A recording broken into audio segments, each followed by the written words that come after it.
सामने वाले व्यक्ति ने। कई कई बार तो ऐसा होता है हम किसी को मैसेज कर देते हैं किसी एक बात के लिए कि इस बारे में बात करनी है, 8-8 महीने बाद भी रिप्लाई आए हैं, 10-10 महीने बाद भी रिप्लाई आए हैं। एक भाई ने कितना कमाल का मैसेज लिखा, उसने लिखा कि मेरी सिस्टर की फीस जानी है और उसके इतने रुपए जाने हैं, और रुपए भी ठीक लिख रखे थे, वो मुझे दे दीजिए।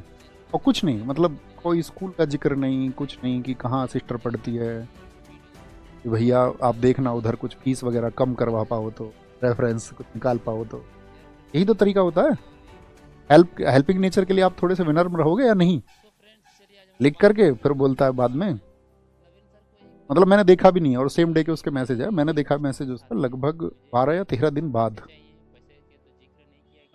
तो फिर उसमें बोला कि तुमने ठीक है, तुम जो है क्या फ़ायदा तुम्हारे इतने इस नाम कमाने का, और इतना तुम्हारा ये जो कमाने का क्या फ़ायदा अगर तुम व्यक्तियों की हेल्प नहीं कर सकते।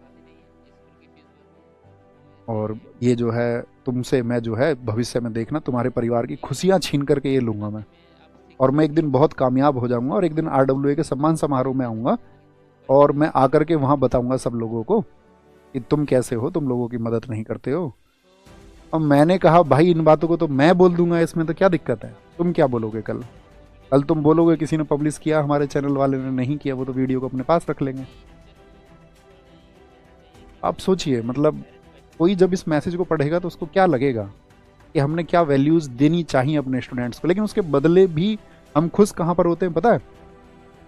उन सब शुभकामनाओं के लिए जो अच्छे माइंड सेट है, वो 99% अच्छे माइंड सेट है, कोई 1% में बाकी सब आ जाते हैं, 1%।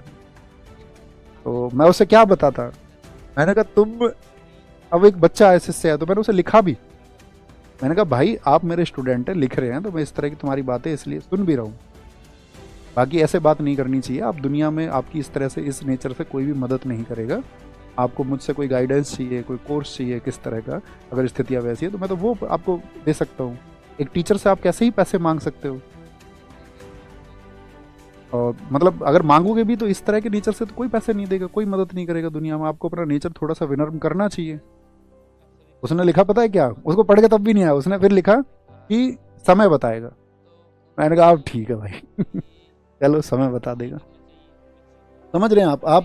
तो मैं ये कहानी तुमको इसलिए बता रहा हूँ, ये मैं इसलिए बताना चाह रहा हूँ कि आपको घटनाओं के होने के पहले सोचना पड़ेगा। तो यही तो आपका नहीं सोच पाया सुजाउद्दौला, अब बाद में बोल रहा है ईस्ट इंडिया कंपनी से कि भैया गलती हो गई थी। अब इतने मैसेज आते भैया मैं यहाँ इतने पैसे हार गया। अरे तो हार गए तो तुम्हारी अपनी जिंदगी है, तुम्हें डिसीजन लेना था। तुम्हें माँ बाप की मेहनत उस दिन दिखी नहीं कि वो रोज मजदूरी करके कहाँ से पैसे ला रहे हैं। उनके कुछ सपने हैं कि तुम जीवन में कुछ बड़ा करोगे उनके सम्मान के लिए, और तुम चंद देर में कुछ घुमा करके लूडो खेल के तुम पैसा कमाना चाह रहे हो। तो गलती किसकी है? मेरी गलती है, बाकी टीचर्स की गलती है। और ऐसा नहीं कि मेरे पास है, सभी टीचर्स के पास ऐसे में।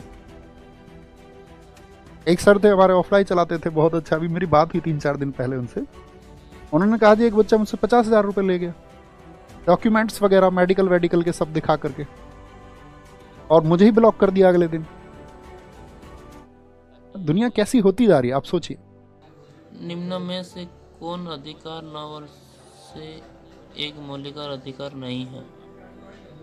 ऑप्शन ए स्वतंत्र का अधिकार, ऑप्शन बी समानता के अधिकार, ऑप्शन सी संपत्ति के अधिकार, ऑप्शन डी सार्वजनिक उपचार का अधिकार।